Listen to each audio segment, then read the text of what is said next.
Bonjour, bienvenue dans une nouvelle année de Tram en commun, votre rendez-vous hebdomadaire avec le dossier du tram qui dit nouvelle année, dit vœux. Et donc au nom de toute l'équipe qui travaille sur cette émission, je vous souhaite vraiment le meilleur pour 2021. On a 38 émissions à vous proposer cette année, ce qui va nous laisser pas mal de temps pour vous parler des différents éléments du dossier ici et ailleurs, comme par exemple avec ces images des tout premiers essais du tram liégeois dans les usines CAF à Saragosse.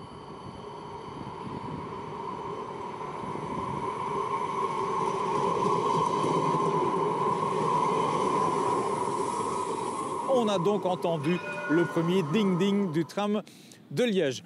On va revenir quand même sur 2020 dans cette émission. Ça a été une année de rentrée partiellement, en tout cas en mode infrastructure, comme ici avec le pont des Tilleuls derrière nous. Et donc, c'est ce qu'on va voir maintenant. 2020, on a quand même, malgré les difficultés de cette année particulière, commencé à construire des choses.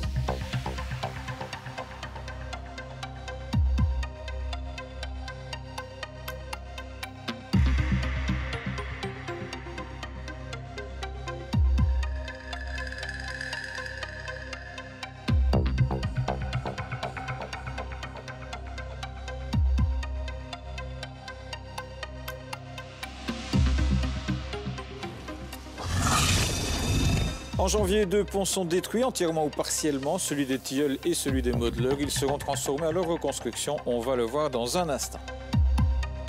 On en était dans nos rendez-vous hebdomadaires à constater que l'arrivée future du tram tirait déjà vers le haut le marché immobilier à proximité du parcours, quand le confinement et avec lui l'arrêt des chantiers et le télétravail se sont imposés à nous. À notre retour à l'antenne en septembre, un constat, des choses ont pas mal bougé, à commencer par le pont Atlas, où les encorbellements côté Coromeux sont terminés et où les premiers rails liégeois sont posés tout début août.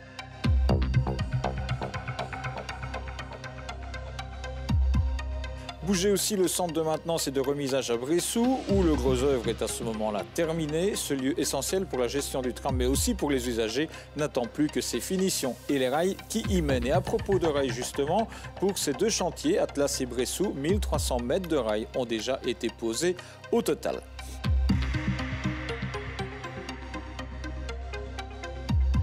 Grosse avancée aussi pour la Trémie Charlemagne, définitivement fermée à la circulation depuis juin et qui est transformée pour accueillir une sous-station du tram avant d'être entièrement comblée pour permettre à ce dernier de passer au-dessus. Durant l'automne, c'est le moment où sont créés 4 carrefours à Sclessin. Ils devront à terme participer avec le tram à la pacification du quartier. Il aura été en évolution constante, il est encore aujourd'hui. Le démonstrateur à Droax permet de voir à quoi ressemblera la ligne du tram, les voiries à Liège. Cette sorte de bond à tirer en pavé, rail et béton, c'est un élément nécessaire et préalable aux grands travaux d'infrastructure qui nous attendent. On peut y voir les dalles préfabriquées avec les pavés et rails. Leur mise en production débute en ce mois de janvier. Elles prendront place notamment dans la rue Léopold. En parallèle à tout cela, la construction des rames a débuté dans les usines CAF en Espagne, où les tests des tramways liégeois ont également débuté, on l'a vu. La plus grande partie des aiguillages liégeois a déjà été réalisée chez Voslo, au Grand-Duché de Luxembourg, où on vous a emmené. Et puis on a commencé ce retour 2020 sur les travaux d'infrastructure par les ponts. On y revient avec fin novembre 2020, la reconstruction du pont des Tilleuls. Celle de celui des Modeleurs est annoncée dans quelques jours. Les travaux d'infrastructure, ça va vraiment être la marque de l'année 2021. Michel Rucois, le directeur général de Tram-Ardent, nous l'a bien expliqué et confié lors de la dernière émission de l'année 2020. Ça va débuter du côté du centre, notamment à Léopold, rue de la Cité, puis sur les quais là-bas, le long de la Meuse. Ici, sur le pont Atlas, les travaux vont se poursuivre avec entre autres la pose de cet appareil de voie. Dans la foulée, il y aura aussi des travaux du côté de Droax et de Bressou. Ça, c'est pour les premières semaines de l'année 2021 en matière d'infrastructure.